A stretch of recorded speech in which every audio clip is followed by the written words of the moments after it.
Boa noite novamente a todos vocês.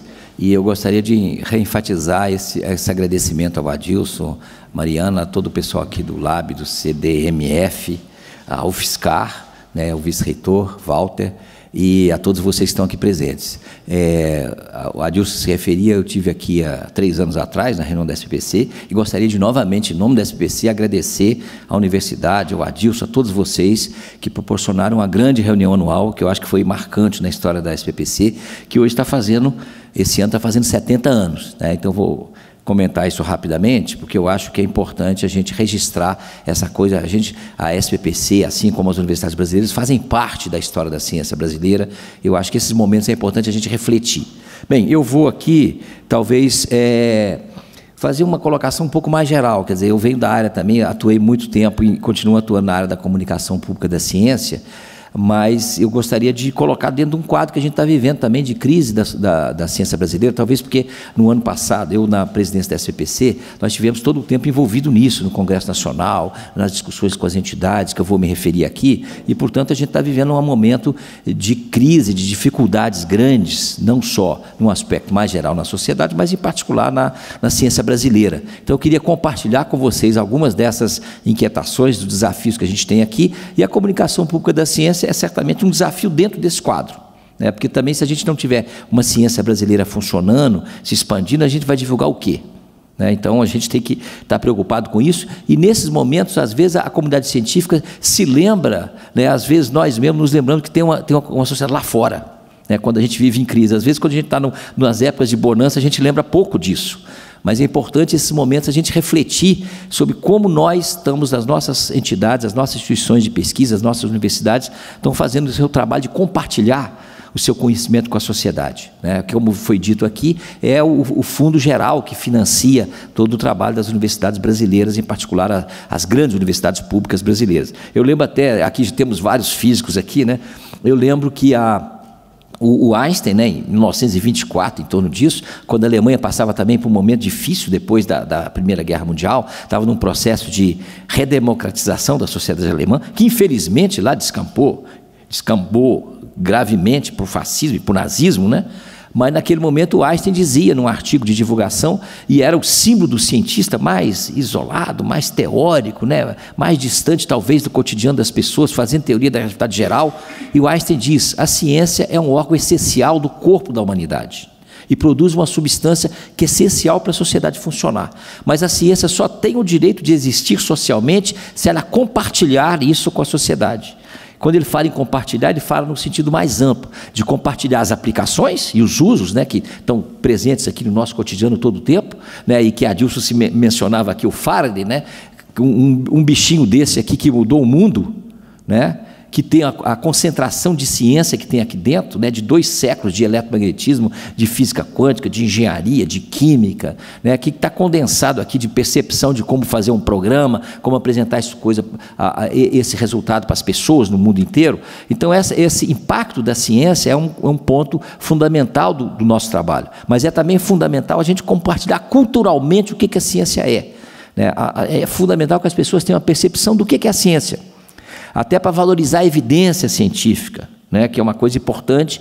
E, infelizmente, no Brasil, um dos pontos que eu vou mencionar aqui, nós temos um problema muito sério, que é a educação nas escolas. A nossa escola deixa muito a desejar em vários aspectos. E também a divulgação científica no seu sentido mais amplo, que a gente já tem uma história no Brasil, mas uma história relativamente frágil, né? Nos últimos anos se ampliou isso, as universidades se dedicaram mais a isso. O Fiscar é um exemplo, né? Tem o LAB e outras iniciativas importantes, mas a gente está longe de conseguir fazer uma divulgação científica mais ampla no país, como os indicadores das pesquisas aí mostram. Eu vou mencionar, portanto, alguns desses pontos que eu chamo de desafios. Eu coloquei ali 6 desafios e um cubo equilibrado com suas 6 faces. Falar um pouco da educação, dos recursos, da inovação, e vou dedicar um pouco mais à comunicação pública da ciência, que é o nosso ponto central, mas não deixar de também levantar alguns pontos que, em particular a SPPC esse ano, estamos muito empenhados nisso. Eu vou mencionar também alguns debates que eu gostaria que vocês se integrassem também nesse processo. Bem, portanto, vocês vejam o nosso símbolo aí desse ano, né, dos 70 anos, ciência e educação ontem, hoje e amanhã. Então, essa conexão também, que eu acho que é muito importante na ciência, porque a ciência depende da continuidade, né? A educação também é um processo que no Brasil, às vezes, essa percepção não é clara. O CEPIDS é um raro exemplo de perceber que você precisa de financiamento a longo prazo, né? Os CEPIDS, inclusive, influenciaram os INCTs, né? Os Institutos Nacionais de Ciência e Tecnologia de escala nacional, que foram criados em 2008. Então, estamos com problema, né, por causa de recursos, uma série de problemas, mas também tem são obrigatórios todos esses programas terem uma parte toda dedicada à comunicação da ciência. E o fato de vocês, inclusive, discutirem isso aqui, aprofundarem isso, e o CEPIDS tem mais expertise nisso do que os INCTs. Eu acho que o resultado da discussão de vocês vai ser muito importante. E, aliás, eu gostaria de solicitar que vocês nos passassem tanto para a SBPC divulgar isso, e a gente discutisse amplamente, mas também para a gente levar para o CNPq, para os Institutos Nacionais de Ciência e Tecnologia, que são hoje da ordem de 100, né? Para que eles possam também, como eles têm a obrigação de também fazer comunicação da ciência, se espelhar naquilo que vocês estão fazendo, né? E aí, nesse movimento conjunto coletivo, a gente aprimorar essa tarefa importante da comunicação da ciência. Bem, eu vou colocar alguns dados aqui muito rapidamente, mas que eu acho que vocês todos já conhecem, mas como tem alguns jovens aqui, estudantes, eu acho que é importante a gente recordar um pouco no tempo, né? A ciência brasileira cresceu muito nas 2 últimas décadas, né? Aí tem os dados últimos da CAPES, que estão ali embaixo, da formação de doutores, da formação de mestres, que nós estamos formando hoje da ordem de 60 mil mestres ano, levando em conta aí o mestrado profissional, que surgiu mais recentemente, e da ordem de 20 mil doutores. A publicação dos artigos, o Brasil passou a ter uma publicação mais significativa de artigos em revistas indexadas, mas ainda longe do potencial que nós temos. E essa formação também tem que ser levada em conta, que às vezes ela é meio distorcida no país. Nós temos uma formação relativamente pouco de doutores nas áreas de ciências exatas, engenharias, né? Porque a gente tem um contingente, uma proporção muito maior, frequentemente, de doutores em outras áreas, de administração, de comunicação, de direito, que são importantes, mas que significa que nós não estamos valorizando adequadamente algumas áreas fundamentais para o desenvolvimento científico. E outro problema que nós vivenciamos hoje é que muitos desses doutores, infelizmente, estão com dificuldade de emprego, né? Então, essa é uma questão que a gente está vivenciando nas universidades, várias delas, em função de um quadro que nós estamos vivendo nesse momento. Mas isso é uma coisa importante. Isso está correlacionado, esse crescimento da ciência brasileira em vários indicadores, está correlacionado com o fato também da comunicação pública da ciência no Brasil ter crescido, né? A gente aumentou as pesquisas que fizemos aí de enquetes nacionais em 2005, 2010, 2015, permitiram perceber que a gente cresceu em número de espaços de ciência, a gente teve a Semana Nacional de Ciência e Tecnologia que se expandiu, teve as feiras de ciência que se expandiram, teve Olimpíadas de física, de química, de matemática, que cresceram. Então, houve um movimento de crescimento. Isso se traduziu, por exemplo, no CNPq, né, Adilson? O fato de ter lá um comitê, Leila está aqui, né, um comitê de assessor, um CA, voltado para a divulgação científica, e também a gente tem no currículo Lattes toda uma aba hoje, que aliás foi introduzida lá com discussões com o professor Glaucio Oliva, quando ele era presidente, que permitiu que o currículo Lattes do CNPq tenha hoje uma aba que você pode colocar as suas atividades de divulgação, de popularização da ciência, de educação científica. Muitas vezes, às vezes isso não é considerado, às vezes em alguns departamentos, em algumas instituições, mas é uma maneira da agência de fomento maior do país valorizar essa iniciativa da comunicação da ciência. Então, isso houve certamente vários avanços, mas nós ainda num quadro muito débil, né? Se a gente olha o quadro do país, a gente vê que a distribuição dos espaços de ciência é muito concentrada no Sudeste, né? São Paulo detém a metade dos planetários do país, né? E tem poucos, devia ter mais. A escala do Brasil, nós temos da ordem de 40 planetários. A Índia tem 400. Os Estados Unidos conta da ordem de 1 milhar, que são espaços que as pessoas podem se entusiasmar pela ciência, né? Aquilo que você dizia do jovem, né, descobrir o interesse pelo universo, aquela coisa que move os jovens a se interessarem pela ciência e serem, eventualmente, entrar numa carreira científica e tecnológica. Bem, esse quadro, vocês vejam que aqui também novamente o número de doutores, mas o Brasil ainda, com exceção de São Carlos, né, falar isso em São Carlos às vezes é um pouco difícil, que vocês têm uma concentração de doutores muito grande na cidade, cerca de 1% das pessoas nessa cidade são doutores, né? É certamente uma marca nacional e, por isso, é até um exemplo muito importante para a gente compartilhar para o país inteiro. E não é à toa que o desenvolvimento econômico no município também, de empresa, está correlacionado com isso, a parte de inovação e tudo mais. Vocês vejam que o Brasil aumentou de 50 e poucos, da ordem de 60 doutores por 1.000 habitantes, agora para 1 milhão está na ordem de 100. Né? Então, isso cresceu em relação aos últimos anos, mas ainda está numa escala muito abaixo. Claro que a formação de doutores necessita que eles possam, obviamente, encontrar emprego e atividade para poder exercer aquilo para o qual eles foram formados. Mas esses pontos de avanço, a pós-graduação brasileira, por exemplo, esse é um mapa da CAPES de 98, vocês vejam que tem da ordem de meia dúzia de estados que não tinha nenhum curso de pós-graduação. Agora, na última avaliação da CAPES, no último resultado da CAPES, você já tem a Amazônia, por exemplo, já está com curso de pós-graduação em todos os estados.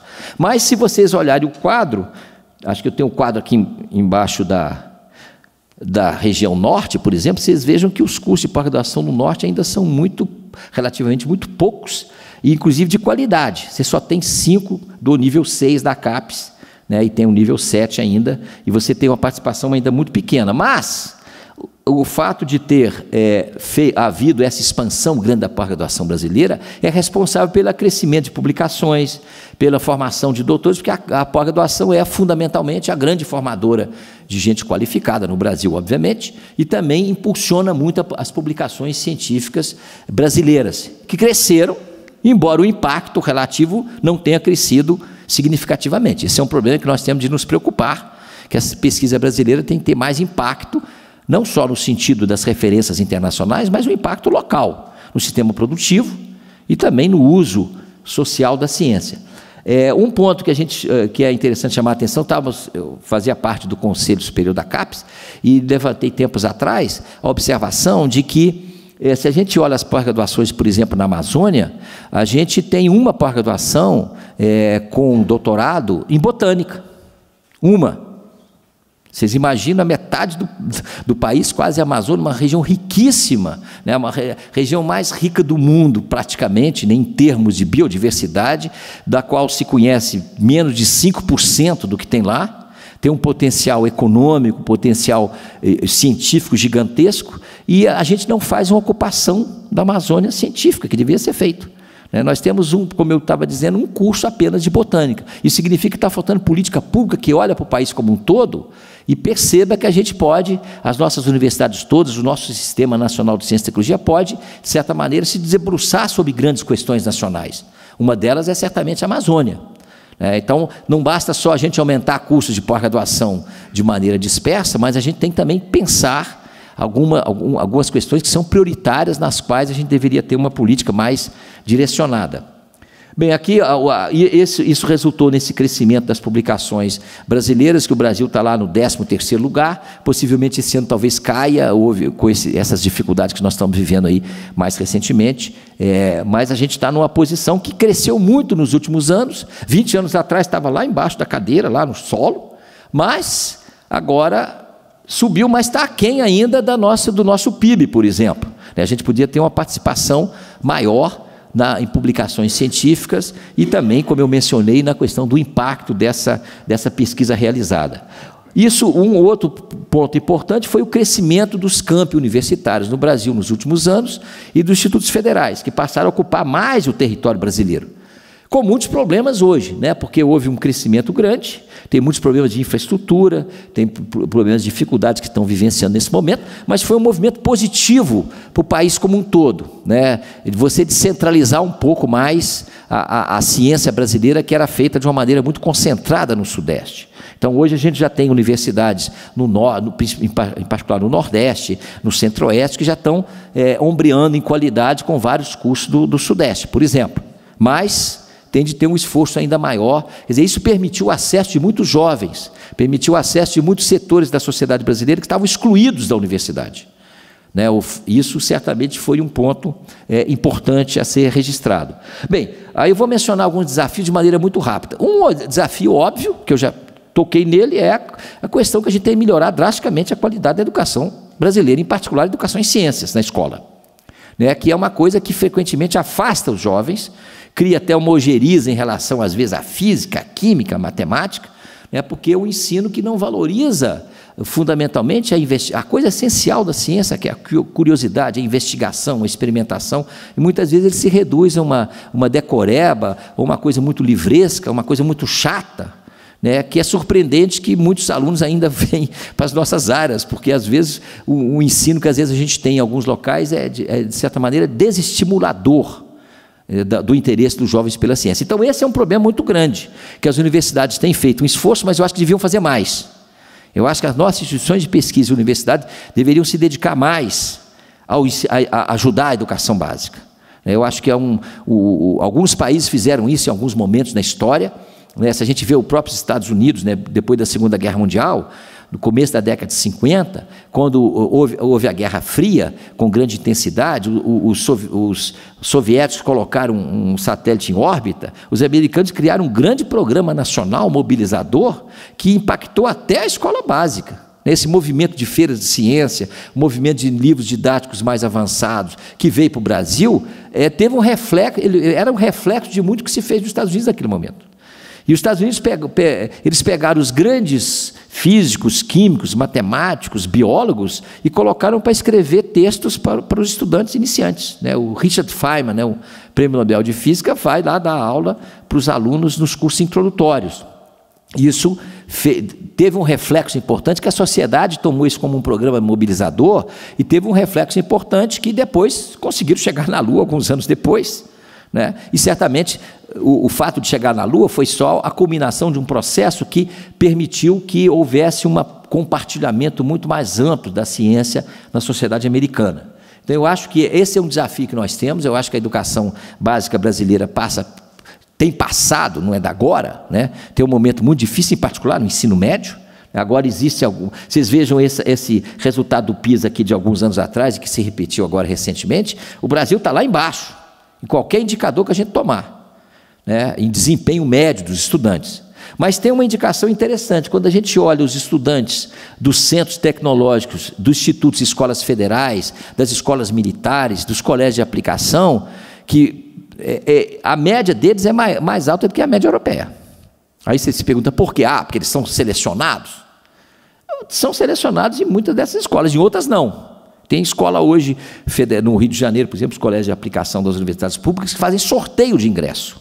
Mas daí a um ano os alunos, mesmo aqueles que ingressaram por sorteio e não com uma seleção de qualificação anterior, eles, em geral, se ombreiam com os outros rapidamente. Por quê? Porque a escola tem tempo integral, porque tem laboratório, porque tem professor todo o tempo, tem um ambiente de valorização do estudo. Isso faz diferença. Então, se a gente tivesse no país um projeto educacional de longo prazo, que pudesse dar mais condições para os professores, que pudesse valorizar o trabalho de investigação na educação básica, certamente eu acho que o resultado da gente melhoraria muito.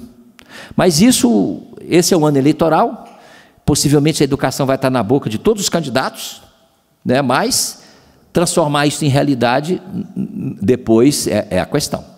E eu acho que nós temos nos empenhar muito nessa direção. Eu acho que a ciência brasileira, ela só vai avançar na medida que você tiver par e passo com a formação dos doutores, a gente tiver uma qualificação geral da universidade, né? E esse é um processo que eu acho que nós temos de nossas entidades, nossas instituições, universidades se empenharem nessa direção. Bem, aí agora está ocorrendo a reforma do ensino médio, a discussão da Base Nacional Comum Curricular, nas licenciaturas tem o programa do PIBID, que era um programa importante que está sendo aí reconstruído, e particularmente a SBPC e várias sociedades científicas, cerca de um mês atrás, fizemos uma reunião com o MEC, Sociedade Brasileira de Física, de Química, de Matemática e várias outras, fizemos uma reunião e cobramos que nós queremos ser mais ouvidos, porque muitas dessas modificações estão lá no CNE, e não estão ouvindo a comunidade científica, que tem uma história. A nossa sociedade tem uma história de batalhar pela educação e as nossas universidades, né? Então não dá para fazer uma modificação drástica, por exemplo, no ensino médio, sem ter uma participação mais efetiva daqueles que vão carregar o piano, né? Porque se você faz uma modificação grande e não combina com as universidades que formam os professores, as licenciaturas, como é que isso vai acontecer? Então tem que ser um processo articulado. Obviamente, precisamos de uma mudança drástica, eu acho, no ensino médio brasileiro, porque ele está fazendo água por qualquer indicador que a gente tome. Mas as modificações têm que ser feitas de maneira articulada e auscultando e com a participação daqueles que têm experiência também nisso. Senão pode sair mais uma medida que é aprovada e depois, de fato, não funcione, como a gente já teve essa experiência no Brasil em outros momentos. Bem, aqui, passando para rapidamente para o desafio 2, bem, aquela linha vermelha ali é o recurso de investimento, né? Nós levamos esse quadro, a gente foi emendando essa coisa lá para fora nos últimos 2 anos no Congresso Nacional. Aquilo que está em vermelho ali embaixo é fundamentalmente aquilo não está com uma correção adequada, porque teria de fazer uma correção aí por causa de inflação e tudo mais, mas dá uma ideia da queda abrupta que a gente teve no recurso para investimento e custeio. Isso aí é do Ministério da Ciência, Tecnologia, Inovações e Comunicações atual, tá? Até 2014, 2013 você tem um pico lá e depois linha reta para baixo. Aquilo ali é que é dramático. A gente tem hoje um orçamento de 2017, foi executado a ordem de 4,5 bilhões para isso, e para esse ano o orçamento caiu numa primeira iniciativa do governo para 2,7, muito esforço da comunidade científica, nos ministérios, etc. A gente conseguiu subir para 4,6, foi contingenciado esse ano para 4,1, e lembrar que esse ministério está unificado com o de comunicações. Se você retirar a parte de comunicações, você cai para 3,4 bilhões de reais esse ano, que é o que a gente tem para a CNPq, que é o que tem para a FINEP, né, para os institutos do Ministério da Ciência e Tecnologia, para investimento. Aqui não entra a parte de pagamento de pessoal, que é outra dimensão, que foi também cortada, mas não tem esse quadro tão dramático como tem aqui. Vocês vejam que aquelas barrinhas vermelhas ali, eu destaquei, porque foi fundamentalmente, às vezes a gente perde muitas coisas, mas aquilo ali foi uma certa vitória parcial da comunidade científica, que fez com que aqueles valores fossem corrigidos, com muita pressão, muita discussão no Congresso, mas a gente continua num patamar muito baixo, e o valor que temos hoje é 1/3 do que tínhamos 7, 8 anos atrás. Então isso é uma queda brutal. Vocês vejam que esse último contingenciamento de fevereiro, que foi de 10%, um jornalista até tinha ligado para mim, para o presidente da Academia Brasileira de Ciência, dizendo o seguinte: mas agora teve um contingenciamento, mas foi pequeno, né? Só de 10%. Aí nós falamos, como só de 10%? 10% não é pouco de um ano para outro, em lugar nenhum, mas na realidade é um de 10% em cima de um que já estava muito embaixo, né? E recentemente o Japão houve um corte de 5% no recurso para ciência e tecnologia em 5 anos, e houve uma grita danada entre a comunidade científica japonesa. Então, a nossa preocupação maior é que esse valor lá embaixo, da ordem de 4 bilhões, digamos, esse valor pela emenda constitucional 95, que é a chamada lei do teto, ele fica limitado a essa barra por muitos anos, se isso não for alterado. Então, esse é um quadro que vocês em São Paulo certamente sentem muito menos isso, ainda mais o pessoal do CEPITS, né, porque vocês têm a FAPESP, que é a Fundação de Amparo à Pesquisa Fundamental e que tem poder de fogo e tem recurso e tem uma garantia constitucional e que briga para mantê-la, né? Nós, no Rio de Janeiro, estamos com a FAPESP com 0 para esse ano para investimento. Está só pagando as bolsas atrasadas. Então, vocês vejam, a FAPESP tinha, há 3 anos atrás, 4 anos atrás, 5 anos atrás, 400 milhões ano para editais, para investimento, e esse ano o valor é 0. Então, isso significa que isso abala muito o sistema, porque o Sistema Nacional de Ciência e Tecnologia depende muito também das fundações de amparo à pesquisa, né? E a FAPESP foi um exemplo para o Brasil, mas foi só seguida em parte. Porque enquanto a FAPESP manteve essa continuidade durante décadas, e tendo recurso também o Estado pagando por duodécimos, as outras FAPs são muito irregulares. Então, nós temos hoje fundações de amparo à pesquisa que estão quase paralisadas por falta de recursos. Bem, então esse é o quadro que nós estamos vivendo, portanto, isso significou que isso impactou fortemente também os recursos para a comunicação da ciência. Eu fui diretor lá do Departamento de Popularização da Ciência do MCTI, da época de 2003 2004 até 2012, e nós tínhamos várias ações, né? Fizemos muitos editais, Ano Internacional da Física, da Química, da Astronomia, né? Muitas feiras, né? Você se lembra, né, Adilson? Nós fizemos 30 editais em questão de 8 anos. Agora, o último edital para divulgação científica foi esse do Ano da Luz, com recurso da TIM, né? Que foi um edital pequeno, mas importante, mas que já é de 2015. Então, nós estamos aí amigos, os museus de ciência brasileiros que surgiram, os planetários, estão com dificuldade tremenda de se manter. E nós vemos situações, inclusive, trágicas, né? A USP, em São Paulo, por exemplo, fechou a Estação Ciência, né? Um museu emblemático, interativo da ciência brasileira, e outros estão fechados. Então, esse é um quadro, portanto, essa queda de recursos geral para a ciência, ela afeta profundamente também a capacidade da gente fazer divulgação científica, porque é uma área que, como ela já não é tão valorizada, quando corta recurso, o primeiro a cortar, em geral, é a nossa. Se comparar o orçamento hoje para divulgação científica no Ministério, quando nós tínhamos anos atrás, o quadro é mais ou menos o mesmo. Quer dizer, foi uma queda muito, muito abrupta de recursos.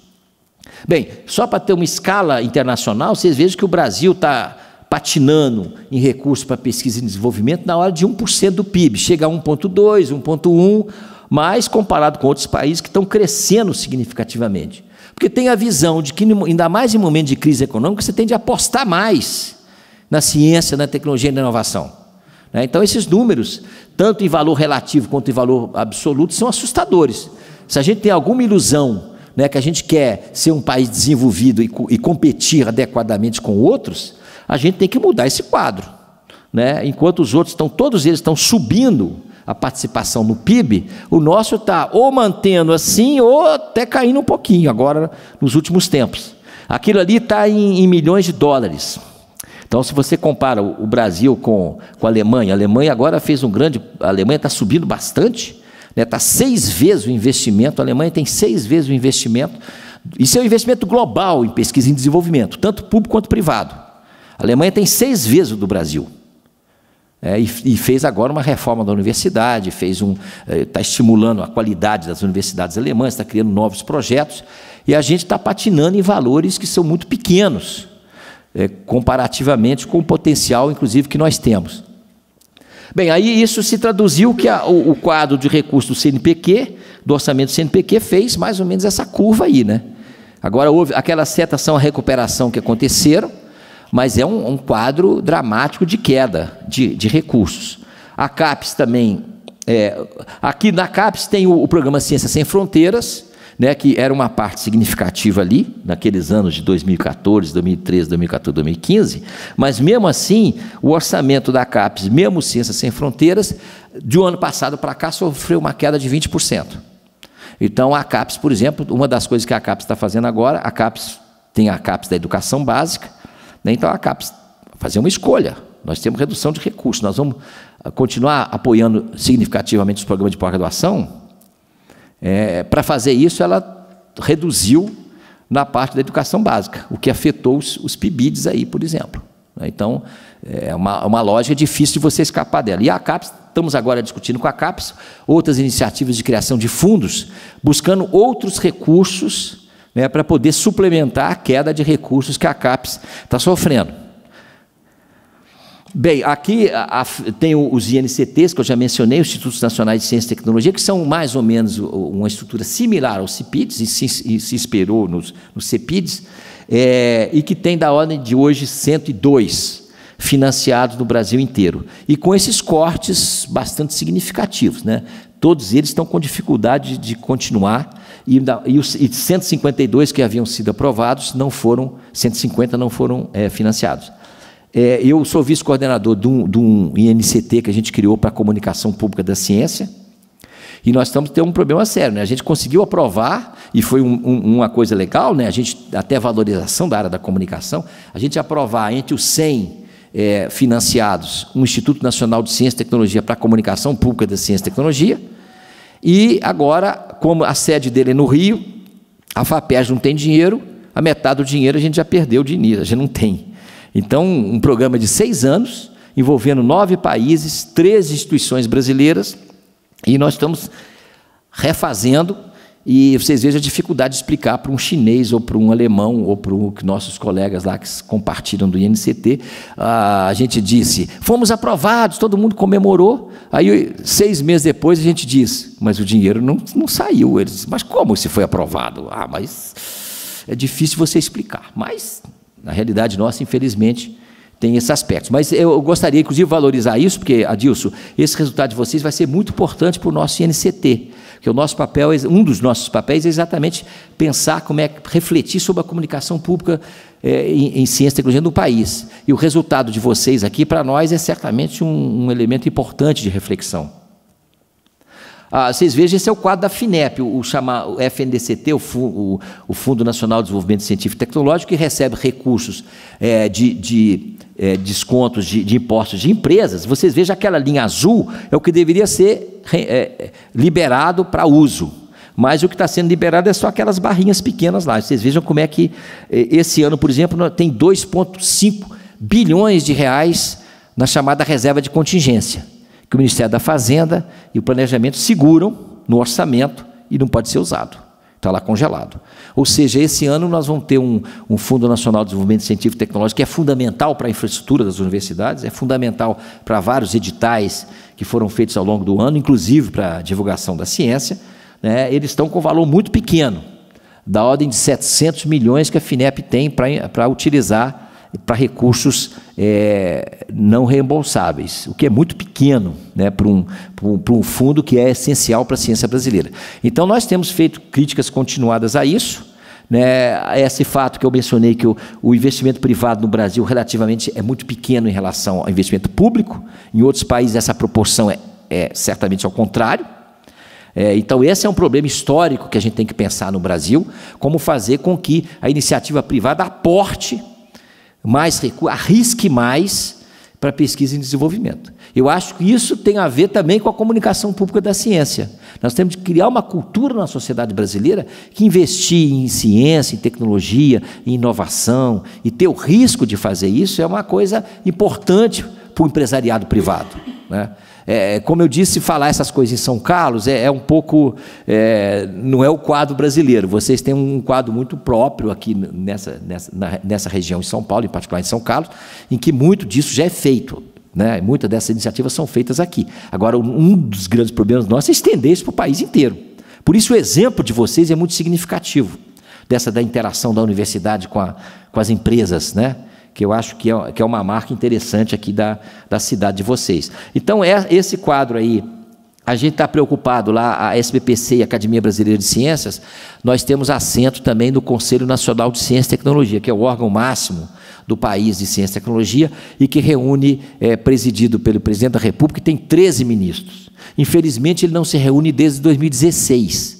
E nós estamos reclamando a cada reunião que fazemos lá com o Ministério, porque é o órgão que coloca o ministro da Fazenda, o ministro do Planejamento, o ministro de Ciência e Tecnologia, o ministro da Saúde, da Educação e representantes da comunidade científica e do setor empresarial para discutir as grandes linhas e orientações da política científica brasileira, né? E nós estamos reclamando porque isso não tem acontecido e a gente acha que é importante a gente avaliar, por exemplo, esses fundos para pesquisa e desenvolvimento, que muitas iniciativas, por exemplo, a Petrobras, a Eletrobras, muitas áreas, a área elétrica, petróleo e gás, etc., tem uma legislação brasileira que faz com que uma parcela dos recursos dessas empresas, né, do lucro dessas empresas, deve ser investido em pesquisa e desenvolvimento. E a gente não tem uma ideia de como é que isso está acontecendo. Então, a gente está querendo saber mais sobre isso, né? Inclusive porque a gente tem a percepção de que parte desses recursos são mal utilizados. Então, a gente está, no momento que a gente está com pouco recurso, é fundamental a gente olhar aonde está vazando água, né? E eu acho que aí a universidade também tem um papel importante em ajudar nessa questão. Bem, aqui eu não vou mencionar muito disso, mas a gente fez carta dos entidades aos parlamentares, fizemos muitas cartas no ano passado, às sociedades científicas, fomos ao Congresso várias vezes, mostramos lá, isso da carta dos parlamentares, nós elencamos certos pontos em que a ciência brasileira já teve um retorno para a sociedade, inclusive economicamente importante. O pré-sal é um exemplo claro, né? A agricultura tropical no país também é um exemplo claro, que economiza bilhões de reais por ano, porque teve ciência colocada lá, né? Há 50, 60 anos atrás, no Brasil, o Cerrado era visto como uma região improdutiva. né? E hoje é um dos celeiros de produção de grãos do mundo inteiro. A mesma coisa no petróleo, né? O pré-sal, há 30 anos atrás, ninguém sabia, a palavra não existia, né? Agora, hoje, a metade do petróleo brasileiro está saindo de lá. Por quê? Porque teve pesquisa, teve investimento, teve desenvolvimento, teve a Petrobras, teve as universidades, teve o CENPES, teve os geólogos, os físicos, os engenheiros que estudaram isso e que vocês vejam os valores, né? Se a gente pegar só esses dois exemplos, os valores aí envolvidos são 10, 20 vezes maior do que aquilo que o Ministério tem para poder investir em ciência e tecnologia para todas as áreas. Bem, aqui houve uma ajuda no ano passado, que acho que algum de vocês se lembram, que nós tivemos um apoio, uma carta de 23 prêmios Nobel do mundo inteiro, que foi enviada ao presidente da República, reclamando diante desse quadro, né? Por quê? Por que 23 prêmios Nobel assinam uma carta dessa?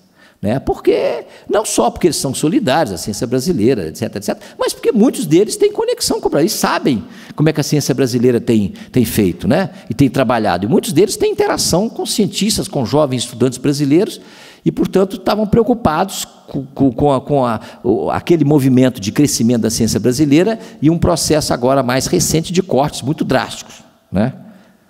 Há dias atrás, um deles mandou um e-mail para a gente lá dizendo que estava chateado porque até agora não tinha visto a resposta dessa carta. Então, bem, nós fizemos algumas marchas pela ciência. Eu não botei uma foto aqui de São Carlos, não sei se vocês fizeram, Adilson. Então desculpe, depois eu vou pegar.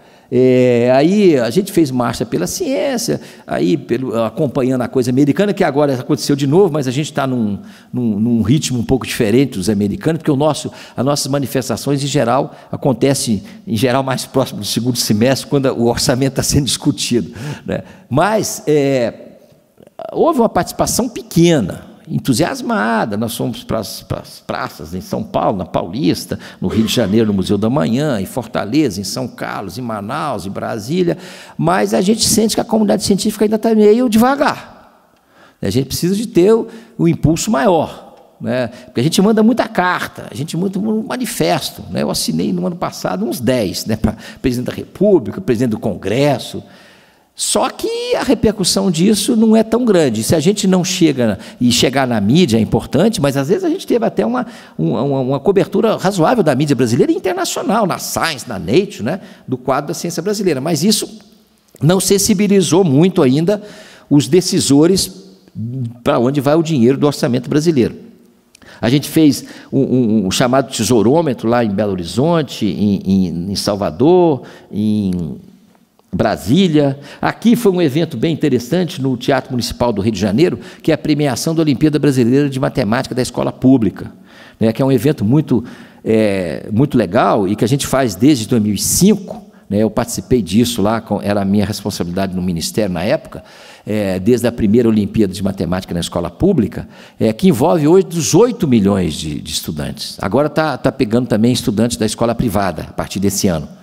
E envolve da ordem de 20 milhões de estudantes, né? E é feita pelo INPA, né, que é o Instituto de Matemática Pura Aplicada, que é uma das 5 melhores instituições de matemática do mundo, né? De fato, é uma instituição que é extremamente qualificada em matemática, e a Sociedade Brasileira de Matemática. E essa Olimpíada é muito interessante, e ela atinge 99,7% dos municípios brasileiros, e é feita com 120 mil professores ajudando, né? E esses 500 que ganharam as medalhas de ouro, as meninas e meninos do Brasil inteiro, em geral pobres, porque a maioria da população brasileira é pobre, né? Vão lá no Teatro Municipal receber a sua medalha de ouro do presidente da República, ou dos ministros. Então é um evento bonito, né? E esse ano todos eles levantaram uma placa dizendo: queremos o BMEP 2018, porque exatamente o recurso para as Olimpíadas estava ameaçado para esse ano, né? E na hora que o ministro da Ciência e Tecnologia foi fazer o pronunciamento, foi um momento assim emocionante. Os meninos e meninas levantaram em silêncio, levantaram as placas, viraram para trás para os professores e para os pais que estavam ali nas galerias, e fizeram uma manifestação silenciosa, mas muito bonita, muito impactante, né? Porque você vê aquela cara da molecada brasileira que se destacou entre 20 milhões de jovens, né? Então, é uma molecada muito, assim, muito interessante, muito inteligente. Quer dizer, é a cara do potencial que a gente tem. Então, a preocupação deles também com o fato de que, para o ano seguinte, os colegas deveriam ter também a mesma oportunidade. Então, acho que foi um exemplo interessante de manifestação. Bem, nós fizemos no Congresso Nacional algumas audiências públicas, aqui só uma delas, só para mostrar para vocês. A gente chegou para o Rodrigo Maia, presidente da Câmara, para o presidente do Senado, 82 mil assinaturas recolhidas mais ou menos rapidamente, por mais recursos no orçamento da União para Ciência e Tecnologia. Fizemos audiência, não sei o quê, e, infelizmente, a gente conseguiu recuperar só parte do recurso, e na hora da votação do orçamento continuamos com um valor muito baixo. Então, mas é o tipo de atividade que a gente tem de continuar a fazer.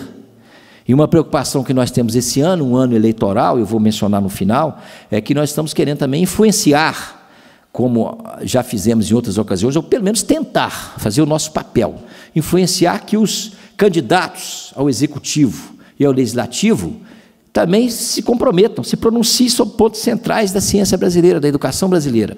Pode ser que não cumpram, mas eu acho que é o nosso papel colocar propostas concretas que podem ser absorvidas por eles, porque a gente está há anos no Brasil, há décadas no Brasil, esperando que programas venham de cima, que resolvam a questão da educação, da ciência e tecnologia, e até agora, apesar de avanços localizados, isso ainda não aconteceu.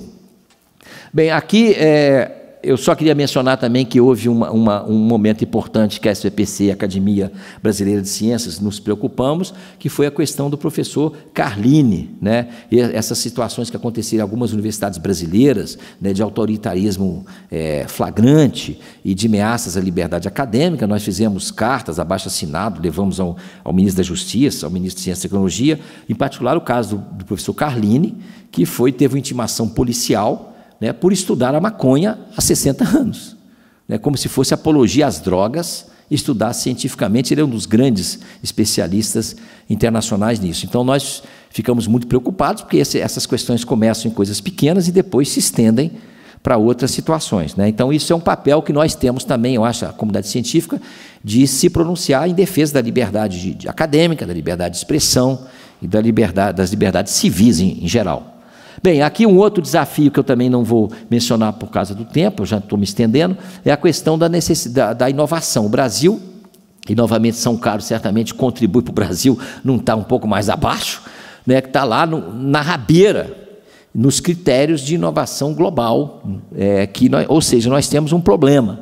A ciência brasileira, apesar de ter avançado, nós temos um descompasso entre a ciência e a tecnologia produzida e muito daquilo que é transformado em produto pelo nosso sistema produtivo em geral. E também do ponto de vista social, muita inovação social que poderia ser feita na gestão das cidades, que poderia melhorar a condição de vida das pessoas, a questão do meio ambiente, a questão do saneamento. Muito do que a universidade produz não é absorvida pelos gestores. Então, nós temos aí uma dificuldade de fazer com que, de fato, a ciência brasileira ela tenha um impacto na inovação, seja ela tecnológica, seja ela social. Um ponto importante que eu acho que a gente avançou esse ano, diante de tantas dificuldades, foi a regulamentação do chamado marco legal. Essa é uma briga que começou 10 anos atrás.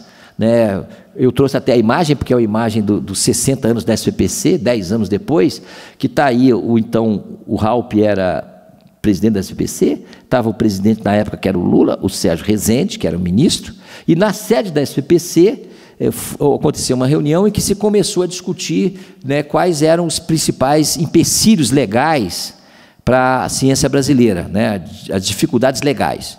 Isso resultou agora, mais recentemente, em fevereiro, no decreto, depois de passar por essa emenda constitucional, a gente teve de fazer uma emenda na Constituição brasileira, a emenda constitucional 85, que foi aprovada no Congresso Nacional por unanimidade, e que tem lá um artigo que diz que você pode, o que diz aquele artigo lá? Que você pode, ao fazer um projeto de pesquisa, passar o dinheiro de capital para custeio, ou de tirar o recurso de uma rubrica para outra.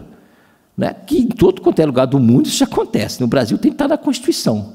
E botar na Constituição não é garantia, porque ainda a gente demora anos para isso se transformar em realidade. Mas esse fato, a ideia desse marco legal era flexibilizar mais, a desburocratizar mais a atividade de ciência e tecnologia, porque para você fazer inovação A burocratização é um empecilho claro. O Brasil demora 12, 14 anos para ter uma patente registrada. Tem outros países que fazem isso em meses, em questão de 3 meses, se tem uma patente registrada. Então, isso é claramente uma deturpação do processo burocrático que tem que existir, mas nesse caso é absolutamente excessivo. E é claro que isso aproxima também uma série de medidas que permite à universidade interagir mais com o sistema produtivo. Como qualquer modificação desse tipo, carrega risco, carrega limitação, mas eu acho que a gente tem de apostar nisso, né? Eu acho que a Universidade Federal de São Carlos, em particular, e a USP aqui em São Carlos, tem uma experiência de interação com o sistema produtivo já muito mais avançada do que outras universidades brasileiras. Eu acho que, inclusive, vocês podem ajudar as outras, inclusive, porque agora tem essa nova legislação, que a gente tem que transformar em realidade. Bem, aqui a gente teve uma reunião recente da comunidade científica, tínhamos lá 70 entidades científicas. Como eu mencionei, a SBPC é quase um guarda-chuva.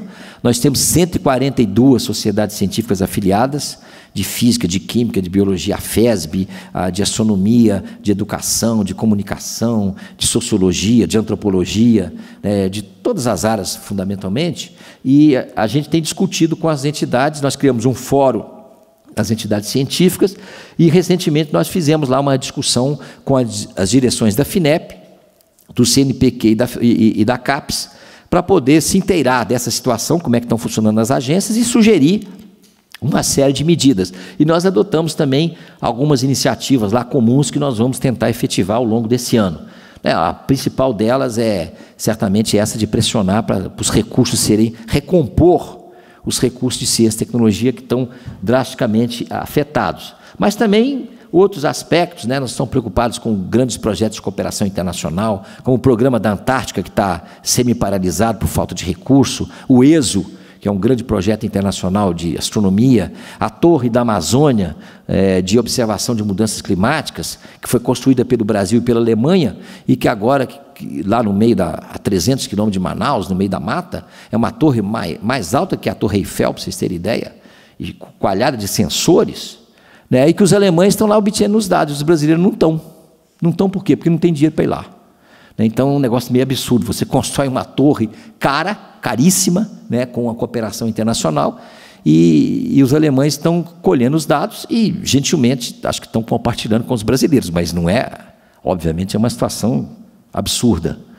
Bem, esse desafio, então, mencionar muito rapidamente também a questão que eu toquei da comunicação pública da ciência, que está integrada nisso. Não só para convencer a sociedade que é importante botar recursos para a ciência e tecnologia, que eu acho que também é um derivativo importante, mas mais porque eu acho que é papel nosso mesmo compartilhar mais a ciência produzida com a sociedade. Aqui é o resultado de uma pesquisa que nós fizemos, dessa pesquisa de percepção pública da ciência, que fizemos 3 anos. Ela foi lançada na reunião da SPC aqui, em São Carlos. Esse livro está à disposição no site do CGE. Eu acho que é muito interessante todos os comunicadores da ciência olharem, porque tem alguns indicativos interessantes. Isso foi reforçado recentemente, agora saiu a semana passada, o resultado dessa pesquisa 3M Ipsos, que comparou a visão, a percepção da ciência em 14 países, inclusive o Brasil.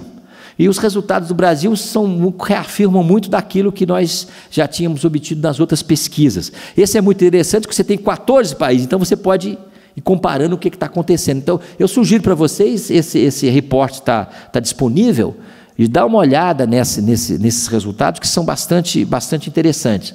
Por exemplo, para muitos a ciência é vista como sendo acessível apenas para os gênios, 1/3 das pessoas. Isso no Brasil e em vários países do mundo. Ou seja, uma visão claramente deturpada da ciência. Mas se a gente for olhar os nossos livros didáticos, de certa maneira eles transmitem isso, porque às vezes a história da ciência, quando é apresentada no livro didático, é Galileu criou a ciência, o grande criador da ciência moderna. Newton, o grande gênio isolado que fez fantástico, e fez, eu não estou dizendo que ele não tenha feito. E aí Einstein, frequentemente com a língua para fora, numa postura que não é, o Einstein não vivia com a língua, vivia escrevendo, trabalhando, a língua para fora foi um evento específico ali, mas a imagem que se passa disso é construída e se afasta muito as pessoas. Vocês imaginam o jovem negro, a menina negra, pobre, da periferia de São Paulo, ou do interior de São Paulo, do interior do Piauí, do interior da Amazônia, como é que ela se sente quando, no sentido de ser capaz de ser uma pesquisadora? Né? Então a gente tem de quebrar essa visão. E isso ainda está muito presente na nossa sociedade, embora já tenha havido avanços, mas isso ainda está muito presente. E eu menciono também que, por exemplo, uma parcela significativa das meninas brasileiras dizem que não é para elas carreira de engenharia. É muito mais do que os homens. Os homens, 9%, as mulheres, 25%. Não veem isso como nenhuma possibilidade. É claro que as pessoas podem gostar ou não, é outra coisa. Né? Nem todo mundo, obviamente, tem que ser cientista, tem de gostar de ciência, mas eu acho que a gente tem de, certamente, fazer um trabalho muito cultural, muito mais bem feito e menos desigual, para poder fazer com que todos os jovens brasileiros tenham a possibilidade, a chance, o interesse, né, de desenvolver uma carreira na ciência, ou pelo menos se interessar pela ciência de um modo mais geral. Vocês vejam que a ciência também é vista como... A população brasileira é muito otimista sobre ciência, em todas essas pesquisas. Ela diz que a ciência é muito importante, só que tem dificuldade de conectar com o cotidiano. A ciência é vista como uma coisa mais macro. As pessoas, às vezes, não se tocam desse troço aqui no bolso. Quando vai no hospital, vê uma máquina lá, aí faz alguma conexão. Mas ou vê pela televisão, e a nossa mídia difunde mal a ciência, né? Com exceções, muitas vezes, aqui da iniciativa de vocês aqui, ou da UFMG, mas que são iniciativas que se contrapõem a uma mídia muito poderosa brasileira, que frequentemente a ciência é apresentada como uma coisa de gênios mesmo, meio sensacionalista. Então não é surpresa que as pessoas tenham essa percepção da ciência. Bem, as ciências valorizam muito que a ciência pode ajudar muito a resolver desafios, né? Muita gente declara, isso é importante, muita gente no Brasil declara que gostaria de fazer uma carreira científica, apesar da escola que a gente tem. Então esse número aparece em várias pesquisas. Pode ser que você pode dizer, não, às vezes as pessoas declaram um pouco positivamente quando você está perguntando. Tem um certo grau disso. E o brasileiro é muito otimista no geral, né? Então, frequentemente, ele tende a ter posições, tipo uma característica cultural nossa, né? Mas são indicadores importantes. Esses indicadores mostram que o Brasil está comparado com a China em termos de interesse da população genérico para ciência e tecnologia. Né? Então, mais do que a Europa, num certo sentido. Evidentemente, o sistema que eles têm lá é outra estrutura. Então, a comparação tem que ser tomada com cuidado. Aqui esse aqui eu tomei até o resultado da pesquisa que foi divulgado pelo Ipsos agora nos jornais, e eles botaram que 30% das pessoas são céticas em relação à ciência. E aí, dias atrás, o repórter do Globo, que estava fazendo uma matéria sobre isso, me ligou perguntando, Ildeu, mas que coisa ruim, tem 30% dos brasileiros que são céticos diante da ciência. Eu falei, eu acho que é a interpretação que o pessoal da pesquisa está dando. Porque na nossa pesquisa, essas 30% que são céticos, não são céticos no sentido de ser contra a ciência. São céticos no sentido de perceber que a ciência também não é uma coisa neutra. Eles dizem, a ciência carrega interesses. A ciência nem sempre, a aplicação da ciência nem sempre é positiva. Quer dizer, tem uma percepção mais realista, inclusive, do fato da ciência ser uma atividade social. Está permeada também de interesses. As pessoas veem uma indústria farmacêutica poderosa, as pessoas veem o impacto de uma série de interesses sobre a própria aplicação da ciência. Então, esses céticos, eu acho que são, curiosamente, são aquelas pessoas que têm um nível mais alto de formação. Muitas vezes, no meio do pessoal de ciência, que é o pessoal que sabe o que é ciência, que pratica a ciência e que sabe também que toda a prática científica tem suas limitações e tem interesse, etc. Mas esse ceticismo é um ceticismo nesse sentido, e não no sentido de desconsiderar a ciência. Embora, recentemente, a gente tenha visto movimentos, né, variados aí, que sempre existiram, aliás, mas a internet possibilitou que muitos desses emergissem com mais intensidade, tipo terra plana, movimento anti-vacinação. Terra plana, eu vou contar uma piadinha. Eu botei até no Facebook, lá no meu Facebook, uma legal. Tem um movimento, né, pela terra plana. E eles botaram lá no Facebook deles assim, o nosso movimento está crescendo muito, agora nós temos membros espalhados em todo o globo. Aí eu...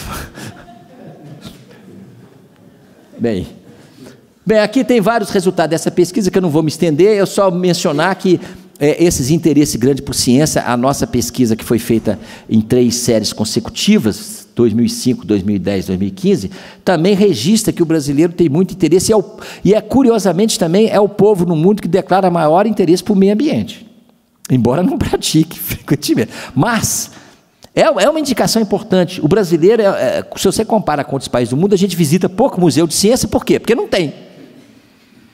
Não é? Uma razão básica. Tem interesse em ir, mas não tem. Né? Grande parte da população não tem acesso.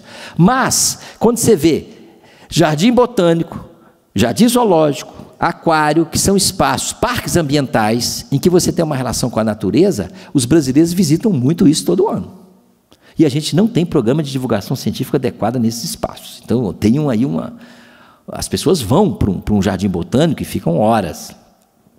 As pessoas vão para um jardim zoológico. O jardim zoológico tem outros problemas, que tem que ser um sistema hoje caduco na relação com a vida dos animais. Mas mostra que a gente tem parques ambientais, quer dizer, 30% dos brasileiros visitam um espaço desse tipo por ano. Muito mais do que museu de arte, muito mais do que museu histórico, muito mais do que museu de ciência. Então, e as pessoas às vezes ficam horas num espaço desse com as crianças, com os filhos comendo pipoca, vendo os bichinhos, passeando no meio da... E são espaços que a relação com a natureza, que o Brasil tem isso como forte, por razões óbvias, a gente tem explorado pouco no sentido da divulgação da ciência. Eu acho que era uma coisa que a gente deveria pensar como poder fazer isso de maneira mais interessante. Vocês vejam que esses resultados mostram que os brasileiros têm... digamos assim, o instrumento em que eles têm mais informação sobre ciência é a televisão, está lá naquele verde, lá no canto. Mas a internet já cresceu muito, e entre os jovens já passou na última pesquisa, a internet já superou a televisão entre os jovens bastante. As pessoas estão usando muito mais redes sociais e internet para obter informação. Então, a gente tem que também pensar nesses meios como um elemento central para a gente fazer divulgação da ciência.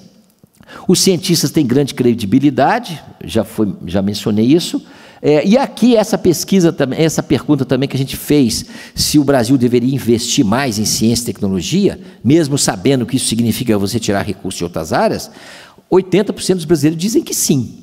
Nós levamos esse resultado no Congresso Nacional, levamos lá para a Comissão de Ciência e Tecnologia, e fizemos um discurso de que se os deputados, que são representantes do povo, seguissem a orientação da população, eles estavam aumentando e não diminuindo o recurso. O argumento não funcionou, mas a gente insiste. Vocês vejam, olha a contradição. Aí numa discussão lá, um deputado virou e falou: não, professor, mas nós estamos numa crise, então tem de reduzir mesmo. Eu disse: então, tudo bem, se a gente está numa crise econômica, fiscal, etc., vamos pensar, vamos ver a redução. Primeiro, a gente acha que ciência e tecnologia é o elemento para a superação de crise, como o mundo inteiro está apostando. Mas, mesmo que você não acredite nisso, então qual é a nossa proposta? Mantenha o que vocês fizeram para as outras áreas. O orçamento do ano passado para esse ano do país cresceu 1%. Por que o recurso para ciência e tecnologia caiu 20% de um ano para outro? Se o orçamento, se fosse crise econômica para todo mundo, então caía todo mundo igual. Não, ciência e tecnologia foi mais penalizada. Então tem também uma visão de país por trás disso, que não valoriza o desenvolvimento de uma ciência, de uma tecnologia brasileira. Então esse quadro é mais complicado. A resposta não é simplesmente ter uma crise econômica. Tem uma crise econômica e tem uma crise, eu acho que tem uma visão política e econômica estreita por trás disso, que não valoriza o desenvolvimento da ciência brasileira. Bem, aí tem eu não vou entrar nesses detalhes, mas uma coisa importante dessa pesquisa é quando a gente pergunta para os brasileiros se a maioria das pessoas é capaz de entender o conhecimento científico, se ele for bem explicado, a maioria dos brasileiros diz que sim, ou completamente ou em parte. Então, 70 e tantos por cento, 75% concordam que se o conhecimento científico for bem explicado, as pessoas podem entender, que eu acho legal. As pessoas sabem que nosso papel é explicar adequadamente. É claro que o entendimento, o que significa entender, tem os vários níveis de entendimento no processo científico, mas isso existe também entre nós, entre os pares. Eu vou assistir um seminário do Adilson sobre magnetismo, eu vou entender uma parte lá, sei lá quanto, dependendo do seminário dele, 10%, 20%, 30%, mas vou perceber mais ou menos o que ele está fazendo. né? Agora, evidentemente, para um leigo, a gente tem que fazer um outro tipo de divulgação. Mas a grande percepção da ciência pode ser, eu acho que, apropriada pela população em geral. E eu mencionei aqui o exemplo do Einstein. Eu me lembro que o Einstein, quando escreveu a relatividade geral, considerada uma das teorias, naquele momento, mais abstratas, né, de todos os tempos, ele parou 6 meses, não chegou a 6 meses, uns 4, 5 meses, para escrever um livro de divulgação para o ensino médio. Então o Einstein escreveu. As pessoas perguntaram para ele: Einstein, por que você vai escrever isso? Ninguém vai entender. Ele falou: exatamente por isso. As pessoas não estão entendendo. Então eu vou escrever porque eu acho que elas são capazes de entender. Então ele escreveu um livro de divulgação, a teoria da relatividade geral popular, depois em português o título é um pouco diferente, que a gente publicou a tradução há alguns anos atrás, e que é um livro muito legal. Quer dizer, o cientista considerado mais abstrato, a teoria mais abstrata, ele escreve um livro porque ele achou que era importante compartilhar com a população aquela conquista que não é uma conquista individual, é uma conquista coletiva, né, de você entender o mundo de maneira diferente. Aliás, lembrando dessa questão do Einstein, o ano que vem nós temos um movimento importante, que já mencionei para o Adilson, que a gente vai ter a comemoração do centenário do eclipse de Sobral, em 2019. Em 1919, houve um eclipse solar total, observado em algumas regiões do Brasil e da África, em que uma equipe inglesa veio e mediu o desvio da luz na borda do Sol, da luz das estrelas. Na hora do eclipse você consegue fazer isso porque a Lua tapa o Sol. O eclipse total. Então tirou foto das estrelas, depois tirou foto das estrelas, do mesmo conjunto de estrelas com o Sol não mais na frente, e analisaram as chapas fotográficas e viram que havia uma diferença mínima na posição das estrelas registradas nas chapas.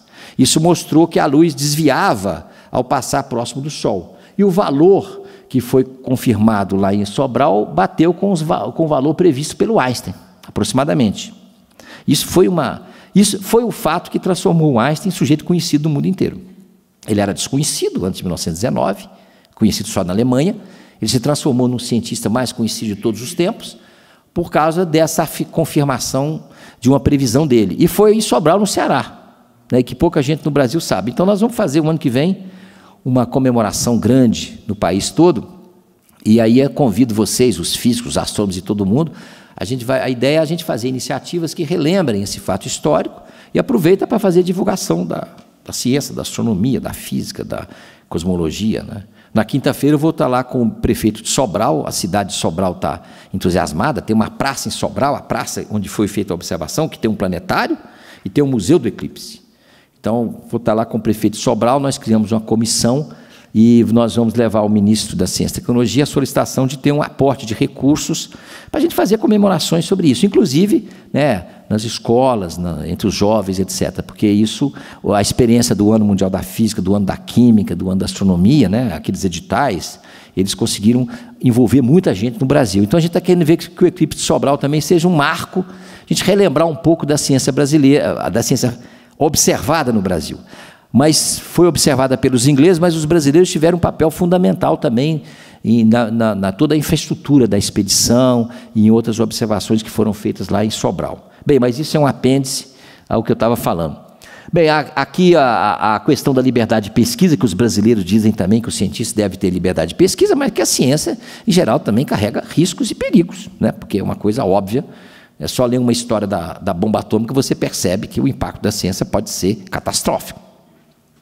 Bem, uma coisa que sai dessas pesquisas é um desconhecimento muito grande dos brasileiros, e isso é uma coisa aqui que acho que no CEPID é uma coisa para vocês refletirem, um grande desconhecimento, né? Eu estou aqui com quadrinhos aí dos cientistas brasileiros, que eu recebi agora aqui, do Carlos, né, Carlos? Que fez aqui o quadrinho sobre os cientistas brasileiros. E vocês vejam que 90% dos brasileiros não são capazes de citar um cientista brasileiro importante. 90%. Entre os jovens cresce. Tá? Quando citam Oswaldo Cruz, Carlos Chagas, ali naquela pesquisa foi o Nicoleles, hoje eu acho que não seria mais citado, Vital Brasil, mas vocês vejam, aqueles que estão, ou algum que está na mídia naquele momento, ou então aqueles de uma história de 100 e tantos anos atrás na área da saúde, porque tem rua na sua cidade, tem uma conexão com a vida das pessoas. Mas isso é um quadro extremamente preocupante. Quer dizer, nós não estamos contando a história de que tem uma ciência no Brasil, inclusive em São Paulo, que tenha a ciência forte, né, de décadas e décadas aqui em São Paulo, importante. Então as pessoas não conhecem. Se não conhecem, tem mais dificuldade. Apesar de uma valorização genérica, as pessoas não conhecem a ciência que é produzida. Portanto, a gente tem que fazer um esforço para isso, né, tanto individualmente, quanto também a ciência coletiva. Vocês vejam as instituições de pesquisa, né, a Fiocruz é a instituição daqueles 87%, dos 12%, 12,5% que citam uma instituição científica brasileira importante, a maioria cita a Fiocruz, também por razão médica, é uma instituição que está espalhada no país inteiro, tem as campanhas de vacinação, tem as questões das epidemias, que a Fiocruz está sempre aparecendo como instituição de pesquisa. A Embrapa, em segundo lugar, por causa da penetração no campo brasileiro, a Embrapa nas cidades não é citada, mas no campo ela ganha, né? Porque vocês vejam que o Brasil também tem as diferenças aí importantes. O Butantan, quem é que está do Butantan aqui, pessoal do... Está aí. O Butantan é sempre também citada. Você sabe que o Butantan, na pesquisa de 2010, empatou com a Fiocruz, né? Ficou lá em primeiro lugar. Por quê? Você sabe por quê? Porque teve um incêndio no Butantan. Então, quando a gente fez a pesquisa, foi uma semana depois daquele catástrofe, né? 2010, que atingiu profundamente o Butantan, uma lástima aquilo, mas aí a população estava antenada que o Butantan era uma instituição de pesquisa, porque apareceu no jornal, não sei o quê. Então, Butantan, naquele ano, passou para o primeiro lugar, mas, em geral, ela está em terceiro. A USP vem ali, ó, e vai caindo, né? Ou seja, as nossas universidades não têm apesar da força que nós temos, do esforço que é feito, a gente precisa de fazer uma coisa maior para serem conhecidas. E muitas vezes as universidades não são vistas como instituições de pesquisa, né? São vistas mais como instituições de formação. Outro detalhe aqui também nos cientistas é que vocês vejam que não aparece Albert Einstein ali, possivelmente é gozação, né? As pessoas pedem para mim, por que as pessoas estão tão ignorantes, citam Einstein? Pode ser, mas eu acho que é muito mais, que tem as pessoas que respondem de maneira meio irônica e não sei o quê, que tem sempre uma porcentagem em entrevistas desse tipo. Mas vocês vejam que não tem nenhum cientista social e humano, das áreas humanas. E o Brasil tem grandes cientistas, né? Se você falar de Paulo Freire, Josué de Castro, né, Sérgio Buarque de Holanda, Gilberto Freire, são cientistas que são, Milton Santos, que são conhecidos internacionalmente e que na pesquisa com os brasileiros não aparecem. Não aparecem, porque não são vistos, em geral a visão carrega mais a visão de cientista naqueles das ciências exatas, das ciências chamadas duras, né? Então é também uma percepção de ciência que está aí colocada na população. Bem, eu mencionei que tem esse desafio final, que é a gente precisa de criar um projeto de nação maior, e eu queria só anunciar para vocês que a SPPC nós estamos fazendo vários seminários temáticos esse ano, exatamente no sentido de tentar, em vários aspectos, ciência, tecnologia, educação básica, Amazônia, etc., para a gente poder tentar construir uma plataforma de propostas que nós vamos levar aos candidatos, aos governos federal, estadual e aos legislativos. A ideia, nós não sabemos direito como fazer isso, para o legislativo em particular. A SPPC tem a tradição de convidar os candidatos à presidência nas suas reuniões anuais, tivemos isso em algumas reuniões anuais, presidenciáveis discutindo. Esse ano nós vamos fazer a mesma coisa, não sabemos até agora quem serão os presidenciáveis, espero que saibamos até julho, e aí a gente faz esse convite. Mas, aparecendo ou não na reunião anual, nós vamos levar para eles. A ideia é a gente levar certos pontos centrais que a gente acha que são importantes. Não é difícil, né? Às vezes não é tão fácil, porque a nossa comunidade também é meio corporativa, cada um quer botar aquela coisa que para ele é o essencial. Mas a gente tem que chegar num certo consenso, né, de colocar aquelas questões que realmente são importantes. Na esperança, né, e nós vamos divulgar para a comunidade científica, olha, tais deputados, tais senadores do seu estado se comprometeram com esses pontos, ou estão de acordo com esses pontos. É uma referência. A gente, obviamente, somos apartidários, não vamos entrar em nenhuma discussão partidária ou ideológica, mas eu acho que é um esforço importante da gente tentar contribuir para o esclarecimento da população para votar de maneira adequada. Porque a gente sente no Congresso Nacional, né, essa experiência nossa de anos no Congresso Nacional, é que a gente, às vezes, fala para as paredes, né? Uma minoria tem percepção, tem entendimento da importância da ciência, etc., mas uma parte significativa fala até que a ciência é importante, mas na hora dos outros interesses passam por cima rapidamente. Bem, então nós vamos fazer esses seminários temáticos aí no Brasil, em várias capitais brasileiras sobre esses temas, e a gente vai divulgar isso mais amplamente, e a nossa reunião anual, que eu convido vocês, quem puder aparecer, a Adilson vai estar, Adilson não pode, né, que você vai estar no Congresso de Magnetismo, né?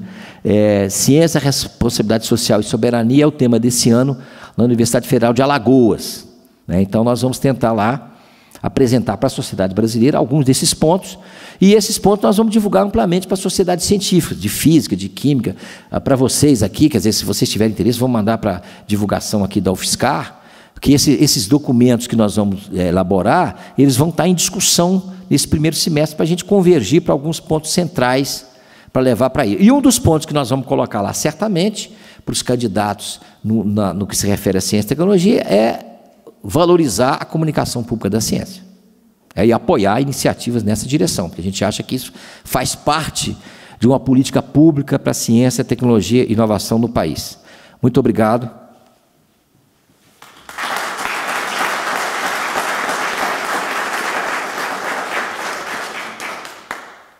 Muito obrigada, professor Eudeu.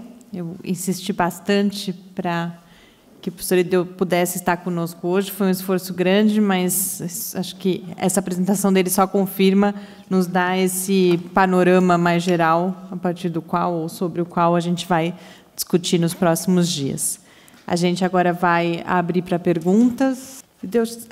Realmente, a pesquisa da 3M confirma o que a gente vem vendo já há muitos anos nas pesquisas de percepção pública da ciência, e não só no Brasil. É muito comum aparecer essa questão, de um lado, de um imenso interesse declarado, pelo menos, e, de outro, o desconhecimento, e eu acho que a 3M traz mais forte essa questão da aplicação no cotidiano. As pessoas até declaram que entendem a importância da ciência para a sociedade, uma declaração um pouco mais abstrata ou genérica, mas na hora que falam em ciência no cotidiano, no seu cotidiano particularmente, falam, não, aí eu não sei qual é a importância. E eu queria juntar isso com o que a gente viu, por exemplo, nas marchas pela ciência, ou nessa mobilização por mais recursos, que eu tenho a impressão que, nesses momentos de crise, a gente fala agora da importância da divulgação científica nesse momento de crise, realmente ela aparece como mais importante, de repente todo mundo fala de novo em divulgação científica, mas aí, em outros momentos, ela desaparece. E a mesma coisa, eu acho que a chamada mobilização. De repente, em alguns meses, havia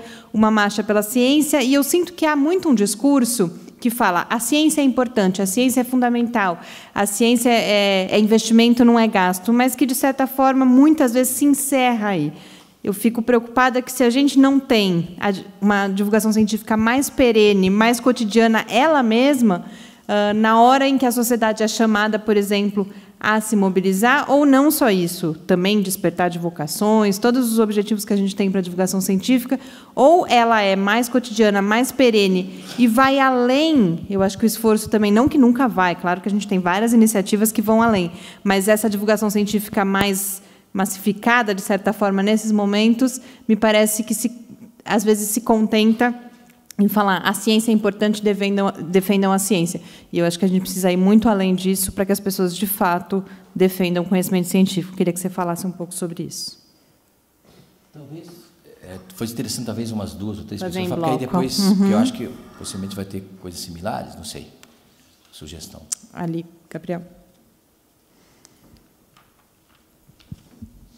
Bom, em primeiro lugar, obrigada. Te ouvir falar é sempre muito, muito bom. A gente conhece, né, toma conhecimento de uma porção de coisas que deixamos passar. Bom, eu queria só que você fizesse, não sei se você está acompanhando esse movimento que está tendo aí uns 3 anos no Brasil, acompanhando outros internacionais, o Pint of Science, porque a gente participou o ano passado, estamos participando esse ano. Desculpa, eu não falei quem eu sou. Sou Leila Beltramini e estou ligada a um CEPID, que é o de Centro de... foram tantos que eu já até perdi, mas é o CIBIFAR, que é o Centro de Pesquisa e Inovação em Biodiversidade de Fármacos, que é coordenado pelo Glaucio Oliva. Enfim, a gente está participando desse movimento, mas a experiência que eu tive aqui em São Carlos foi que, no fundo, na nossa reunião, tinha os colegas da UFSCar e os colegas da USP, naquele bate-papo, que seria uma coisa para divulgação, para popularização da ciência, né? Eu não sei se você tem acompanhado isso e como a SPBC vê esse tipo de movimento. Boa noite. Ana Torcomian, aqui da UFSCar. Quando nós fizemos a reunião anual da SBPC aqui em São Carlos, nós fizemos pela primeira vez a SBPC Inovação, né, que foi uma grande vitória, acho que abriu o caminho aí para enfatizar a questão da inovação, né. E, aparentemente, depois, na Bahia, embora a programação científica da SBPC continuasse tendo mesas e palestras, né, ali denominadas SBPC Inovação, eu achei que perdeu a marca SBPC Inovação que nós imprimimos aqui, com uma programação própria, né, ressaltando a inovação.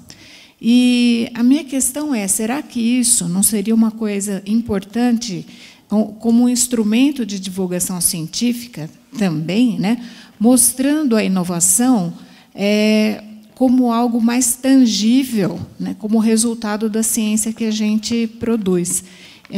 Fico pensando que essa ênfase que pode ser dada, né, e que a minha sugestão é que isso seja recuperado no próximo encontro, poderia ser um mecanismo, né, para deixar mais claro à sociedade como um todo o alcance da ciência que a gente desenvolve. Eu acho que as observações foram ótimas. A Mariana, eu acho que você tem toda a razão. A gente ainda está... A gente pratica muito ainda. A própria Semana Nacional de Ciência e Tecnologia, uma vez, né, quando a gente foi crescendo no número de atividades no país inteiro, bastante, os dados dos últimos anos mostram que a gente atingiu da ordem de 1000 municípios alguma atividade. Mas essas atividades são muito ainda nesse estilo que você colocou, né? Aquilo que alguns estudiosos chamam de modelo de déficit, né? A gente leva uma informação e acha que as pessoas têm que dizer, olha, legal a ciência e é importante, a gente diz que ela é importante e parece que a gente convence as pessoas que ela é importante. Então, mas as pessoas não participam, não compartilham da ciência. Então, a gente tem que insistir muito, a gente tem que fazer uma divulgação científica de qualidade diferente, né? Então, existem várias iniciativas no mundo hoje, isso é uma questão não só no Brasil, evidentemente, movimentos tipo Ciência Cidadã, né, que fazem com que as pessoas possam participar também de um processo investigativo até um certo grau. Em algumas áreas, como astronomia, áreas de observação da natureza, isso é mais factível, né? Mas hoje, com um negocinho desse, com o celular no bolso, né, com o smartphone, você pode fazer muitas medidas, e a Europa tem toda uma rede de medidas sobre mudanças climáticas, sobre o tempo, que envolve jovens, pessoas, idosos da Europa inteira, participando de um projeto de recolher dados de ciência, discutir, interpretar. A astronomia tem uma tradição mais forte nisso. Eu acho que a gente tem que, de fato, qualificar muito mais a nossa divulgação da ciência, e por isso o termo comunicação pública da ciência às vezes é mais usado, para dizer claramente que não é divulgar para lá, mas é você comunicar e compartilhar. Eu acho que a gente tem que fazer um esforço muito grande no Brasil ainda para isso. Isso, eu acho que ainda não caiu a ficha em geral sobre isso. Quer dizer, o pessoal que trabalha mais em museu de ciência, em planetários, que tem o cotidiano de fazer isso, já tem mais essa percepção. Mas quando a gente chama os nossos colegas, às vezes, para fazer uma atividade de rua, na Semana de Ciência e Tecnologia, ou lá no Rio de Janeiro, por exemplo, a Fundação de Amparo à Pesquisa tem a FAPERJ, né, tem também os bolsistas dos cientistas do Estado, tem de fazer uma atividade de divulgação científica, né, para ter a bolsa, o que eu acho interessante. Mas ainda é feito de maneira muito precária. O pessoal, às vezes, cumpre a função de ir lá, faz uma palestra meio hermética e está cumprida a função, né? Então, eu acho que a gente tem de criar uma consciência maior disso e não só ir na população no momento que a gente está em crise, né? A gente tem de transformar que a divulgação da ciência, a comunicação pública da ciência, seja uma prática usual das instituições. É claro que eu não sou favorável, como alguns defendem, que todo pesquisador tem que fazer divulgação científica. Não acho que seja, não. Entendeu? Pode ser, o cara às vezes está 5 anos trabalhando na pesquisa dele dentro do laboratório intensamente, então está mais fazendo aquilo. Agora, a instituição tem que fazer isso. A instituição tem de criar estímulos, não tem que ser obrigatório, mesmo porque quando é obrigatório, em muitos desses casos, o cara vai lá e cumpre a tabela fazendo uma atividade de divulgação que às vezes é tiro no pé, né? Porque continua fazendo uma conferência hermética e o cara fala, realmente eu estou assistindo esse negócio aqui, nunca mais vou entender nada de física na vida, né? Ou de matemática, ou o que seja. Então eu acho que a gente tem que fazer um esforço, você tem toda a razão, e a gente tem de procurar ganhar consciência disso e compartilhar isso. Por isso encontros como esse são muito importantes, né, para a gente ver experiências das pessoas que estão fazendo coisas que são mais legais, que estão envolvendo mais as pessoas, né? Aí pegando o que a Leila mencionou do Part of Science, a SBPC está até apoiando lá no Rio de Janeiro, apoiamos aqui em São Paulo, e a gente tem o 6:30 da ciência que está acontecendo no Rio de Janeiro, no Museu do Amanhã, e a SBPC sempre fez atividades similares, né? A gente organizou anos atrás o Chopp Científico no Rio de Janeiro, que tem uma similaridade com o Part of Science. Eu acho que é uma iniciativa legal, que está acontecendo no mundo inteiro, e o Brasil também está indo. Agora, a gente tem essa dificuldade ainda, né? Quando a gente chama, normalmente a gente chama aqueles, ou consegue atingir aqueles que já estão próximos. Então, em muitos desses encontros, mas também é importante, porque aí você tem um físico, um químico, um matemático, um biólogo, um sociólogo, né? O pessoal de ciências sociais, eu acho que a gente tem de fazer um esforço especial para atraí-los mais para a divulgação da ciência, né? Eu tenho essa experiência lá no Ministério, muitas vezes, de tentar, com a química, com a física, chamar os físicos, os químicos, os geólogos, os matemáticos, etc., para fazer atividade de divulgação. A gente tem limitações, mas o pessoal, em geral, participa. O pessoal de ciências sociais e humanas é mais difícil. Traga um economista para discutir economia no nível do entendimento das pessoas, né? Não é tão trivial. Eu acho que a gente tem que fazer um esforço, sociólogos, filósofos, né? Eu acho que a gente tem que ter uma visão mais ampla. O Part of Science, eu acho que tem essa característica de buscar aproximar as pessoas em espaços que elas vão cotidianamente para discutir ciência. Então, isso é muito bom. Agora, num primeiro momento, essa coisa às vezes fica limitada. A gente tem que não ficar satisfeito com isso. A gente tem que buscar como talvez chegar em outros espaços. Talvez fazer não só nos bares de classe média que abrem para a gente, mas chegar talvez nas comunidades, né? E um grande problema, e aí tocando na questão também da Mariana, uma grande questão, é a educação na escola, né? Com a educação científica que a gente tem, em que as pessoas têm uma visão de ciência, uma prática de ciência na escola muito limitada, isso também é uma questão crucial. Eu acho que é crucial para a comunicação pública da ciência, para a divulgação da ciência, a gente melhorar bastante a educação na base, né? Porque lá é um momento em que as pessoas estão, os jovens estão, as crianças estão numa idade que elas têm uma curiosidade imensa, né, que tem um horário para isso, tem um estabelecimento para isso, tem a função pública para isso, para elas aprenderem, né? Eu acho que tem um esforço muito grande para melhorar a educação científica na escola brasileira. E obviamente, na educação não formal da divulgação. A Ana mencionou a questão da inovação, isso é uma preocupação da gente. Você veja que aqui foi ótimo, vocês deram iniciativa daqui, e não foi por acaso que surgiu em São Carlos, obviamente, né? E não é por acaso que São Carlos funcionou bem, e que na Bahia não funcionou bem, e que em Alagoas eu espero que funcione melhor, mas possivelmente não vai funcionar como funcionou aqui, por causa né? A gente vai fazer um esforço para isso, estamos fazendo um esforço para isso, mas não é trivial, porque também você sabe que a organização da SBPC, as palestras, mesas redondas, etc., vem das sugestões das sociedades científicas. Nós temos essas 140 e tantas, 40 sociedades científicas vão estar participando lá com eventos, mas muitas dessas sociedades científicas não estão com isso ainda na cabeça. Então, quando a comissão organizadora, como teve aqui local, estava com isso como uma preocupação, vocês colocaram isso.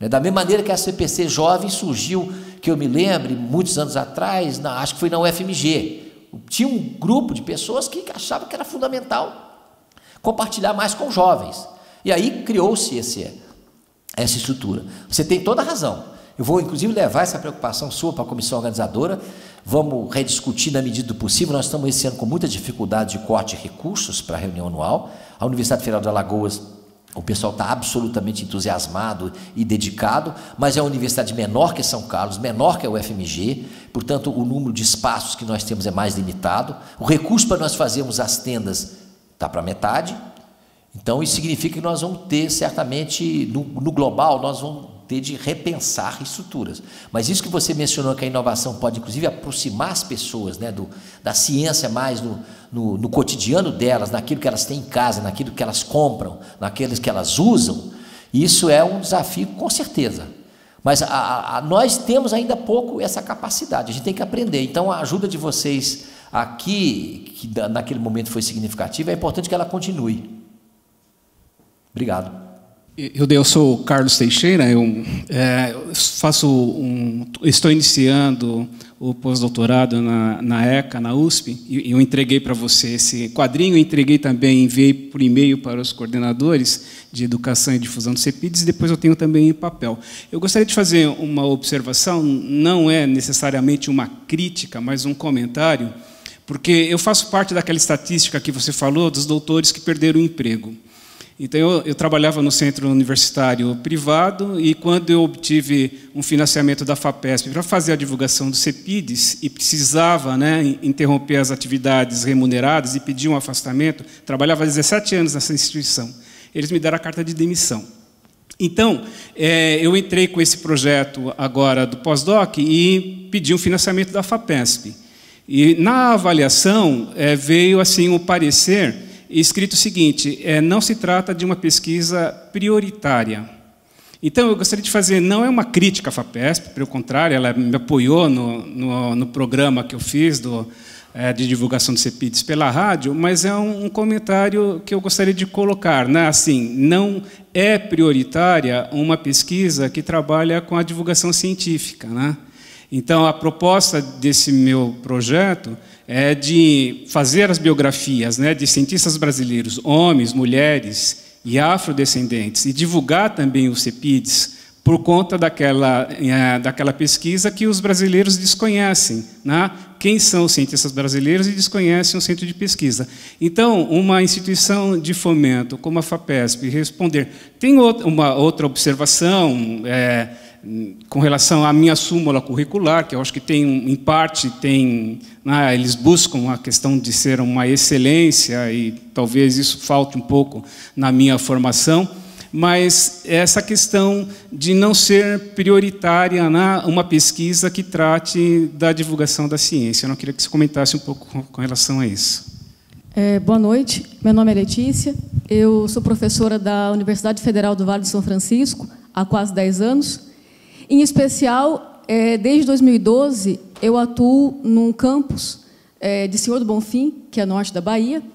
E, embora eu tenha a minha formação na área de materiais, enfim, desde 2012, eu e alguns outros professores, a gente vem desenvolvendo pequenos projetos, né, de levar a ciência a um público, que é um público lá do sertão da Bahia, dentro dessa estatística, né, das novas universidades, dos novos campos.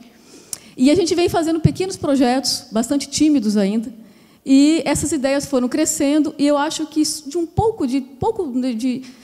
faz pouco tempo que a gente começou a perceber que a gente estava fazendo divulgação, e eu acho que há bem pouco tempo mesmo que a gente começou a perceber a importância do que a gente está fazendo no lugar em que a gente está fazendo, né? Porque, diferente da realidade que a gente vê aqui em São Carlos, ou no próprio Rio, enfim, e eu acho que tem sido essa descoberta que a gente agora fez, percebendo os frutos desses pequenos projetos tímidozinhos que a gente vem fazendo, a gente caiu aquela ficha da importância do que a gente está fazendo, onde a gente está fazendo. Então, hoje eu estou aqui por um acaso, que não é bem um acaso, né? Foi uma mistura assim, de um acaso e de uma questão proposital. Eu acho que para estar conhecendo, para estar reforçando, para estar fortalecendo, né, como que a gente vai fazer e a importância da gente estar fazendo a divulgação, a popularização, enfim, está levando a ciência a esse público tão bonito, tão diferente lá no sertão, que tem sido e que vai continuar sendo um desafio fantástico lá para a gente. Obrigada. Bem, Carlos, eu acho que tem que ser o argumento, de fato, você tem razão de reclamar, porque eu acho que a divulgação e a comunicação da ciência é importante. Claro que todo projeto tem que ser analisado no mérito, na qualidade dele, etc, etc. Mas isso acontece muito nas nossas agências de fomento ainda, né? Eu não estou caracterizando aqui, em particular, a FAPESP, mas eu acho que não tem ainda, e no CNPq foi uma luta muito grande, e o Glaucius ajudou muito isso, né, no CNPq, da gente colocar a questão da divulgação científica como uma coisa importante. Então, lá, criar um comitê assessor, né? A Leila lembra de várias dessas batalhas lá, a Dilson também, e criar editais para isso no CNPq, que agora estão parados, como a gente mencionou, E agora, por exemplo, eu soube do Ministério da Ciência, Tecnologia e Inovação, agora e Comunicações, a semana passada, que o pessoal lá que trabalhava comigo lá há muitos anos, que a ação voltada para a popularização da ciência foi extinta lá do orçamento do Ministério. Isso significa que as pessoas dizem, não, mas o dinheiro pode vir por outras coisas, mas a gente sabe que não é assim. Quer dizer, era um departamento que foi transformado em coordenação, perdeu certamente impacto ao se fazer isso. A gente dialogava lá com outros ministérios, né, com o MEC, a gente conseguia muito recurso do MEC, porque é onde tem, às vezes, mais recursos, para editais de feira de ciência, da CAPES, edital de popularização da ciência, os anos, etc. A gente conseguiu recursos de outros ministérios. Hoje está quase impossível, porque se você diminui no próprio ministério a importância desse setor, ele vai se extinguir. Né? Então, o quadro geral no Ministério da Ciência e Tecnologia também é bem precário. E como eu disse para você, outras fundações de amparo à pesquisa, tem algumas como a FAPEMIG, que continua tendo um apoio significativo para isso, para divulgação e também para pesquisa, mas a Fundação de Amparo à Pesquisa do Amazonas, por exemplo, que teve um papel muito importante ajudando a educação científica no Amazonas, criaram vários programas, vários editais, parou completamente nos últimos 2, 3 anos. Então isso significa um refluxo de atividades. Para vocês terem ideia, na Semana Nacional de Ciência e Tecnologia de 2009, eu acho, nós conseguimos fazer alguma atividade de divulgação em todos os municípios do Amazonas, que são 63. Você imagina fazer atividade no tamanho daquele estado, né? Tem lugar que o pessoal gasta uma semana para chegar lá de barco. E tinha alguma atividade, algum filme, alguma exibição, algum experimento de biologia, o que seja, né? De alguma apresentação de algum tema de ciência. Mas agora houve um refluxo nisso por causa dessa desvalorização. A gente está vivendo um momento, né? A gente viveu um momento que a ciência e a divulgação da ciência teve um crescendo em termos de apoio. Agora estamos vivendo um momento de retração e é importante a gente discutir as estratégias, como é que a gente dá a volta por cima nesse quadro. E a divulgação científica certamente é uma questão importante nessa formação da cidadania. Exemplos como a que a Letícia mencionou lá da Bahia são muito legais, né? Toda vez que eu tenho muita experiência no interior do Ciência Móvel também, né? Que são os veículos que transitam aí para cidades do interior. A própria SBPC, nós organizamos as nossas reuniões regionais, que são menores, não são como a reunião anual. Nós fizemos, por exemplo, lá em São Raimundo Nonato, no Piauí, teve lá 4.000 pessoas participando da comunidade de professores locais. Fizemos lá no Cariri, né, no Crato, no Ceará. Então, tivemos 5.000 pessoas participando. Tinha um auditório igual a esse, lotado de pessoas da comunidade, de estudantes, de professores, na hora que o professor Abílio, por exemplo, presidente da CAPES, foi falar. As pessoas estavam querendo entender como é que é esse negócio de pagar doação, como é que os recursos são definidos, o que são os critérios da CAPES, e como é, quer dizer, permite uma discussão, nesse caso aí, de política, mas havia muitas mesas também com temas de mudança climática, como o tema do impacto dos novas descobertas da genética, das epidemias. Nós fizemos em Oriximiná, no Pará, em Imperatriz, no Maranhão. Agora nós vamos fazer, em maio, em Rio Verde, em Goiás, que é uma área forte de agronegócio. Nós vamos fazer uma reunião anual da SBPC lá para discutir vários temas, inclusive a importância do agronegócio, mas o impacto também no meio ambiente. Que como é que a gente pode fazer para minorar os resultados disso. Então, eu acho que essas atividades todas, eu acho que elas são importantes porque elas permitem a gente chegar mais. E quando a gente vai, às vezes, para o interior, a gente tem essa satisfação, né? Pessoas que, às vezes, nunca tiveram acesso, elas se sentem valorizadas. Olha, alguém aqui está querendo discutir um tema comigo, mesmo que, no primeiro momento, a pessoa fala, eu sou incapaz de entender ciência. Mas, olha, eu tenho uma experiência de criança no interior de Minas, e meu pai gostava de pescar, eu gostava de pescar com ele, a gente encontrava o pessoal na beira, então eu ia muito quando eu era menino na beira do rio, eu sempre gostei de ciência, de astronomia. Então, às vezes, você está pescando, aí tinha um cara ali, pescador ao seu lado, que era roceiro, analfabeto, aí você começa a olhar para o céu de noite, lá esperando as traíras, e aí você começa a perguntar, o que é tem a estrela, aí começa uma conversa, e as pessoas todas, em geral, manifestam interesse pela natureza e têm percepções, e fazem perguntas que você não sabe responder. Eu tive essa experiência de mulher que eu fiquei com essa pergunta na cabeça a vida inteira, até que quando eu cheguei na faculdade para estudar física, eu percebi que era uma pergunta importante. Um cara fez a pergunta para mim lá na roça, por que o céu é escuro? Eu falei, que pergunta mais besta, sei lá, esse cara. Então depois você vai chegar, depois você vê que é um grande problema da cosmologia, hoje, por que o céu é escuro de noite. Então, que troço é esse? Quer dizer, essas questões, eu acho que as pessoas, às vezes a gente tem que saber chegar nas pessoas mais com esse espírito, né? E a gente acha que tem de abrir mão um pouco também da nossa pretenso conhecimento muito danado de ciência, que nós somos muito danados, né? Nós somos doutores, pós-doutores. Agora, tem um exemplo que a gente sempre brinca lá na Amazônia, quando a gente discutia, às vezes estava lá discutindo com o professor Enio, que está lá no Museu de Ciência da Amazônia, o MUSA, que é um museu belíssimo, que ele tenta fazer dentro de Manaus, um museu de história natural, em que você não mata os bichos nem as plantas, né? Então, uma das questões interessantes que a gente colocava uma vez, até foi uma briga surgiu por uma briga uma disputa dentro do CNPq, quando a gente queria que os mateiros recebessem bolsa, aqueles caras que entram na mata, né? Entram na mata e saem da mata, com os pesquisadores, porque frequentemente os pesquisadores não saem da mata. Então, aí a gente queria uma bolsa, os caras ganhavam menos que o salário mínimo, para ficar dias e dias na mata, localizando as plantas, os animais, matando os bichos, para a expedição científica sobreviver. Aquilo é um tipo de conhecimento diferente. Aí a gente fez a pergunta, olha aqui, vocês aqui, está cheio de gente aqui, todo mundo, doutor em Harvard, no MIT, não sei o quê. É o seguinte, se vocês estiverem no meio da mata amazônica perdido, com quem que vocês preferem estar? Com o seu colega especialista em mecânica quântica? Ou com um índiozinho de 7 anos? Ou com o ribeirinho? Porque é um conhecimento diverso, né? Obviamente, eu não estou aqui descaracterizando o conhecimento científico, nem estou colocando as coisas no mesmo pé. São coisas diversas. Mas eu acho que a gente pode chegar nas pessoas, aproximar com outro olhar, né? Aqui, por exemplo, vocês fazem um trabalho, né? Vocês têm uma pesquisa aqui em São Carlos na área de cerâmica, né? Que é uma área fantástica, né? Que tem avanços importantes.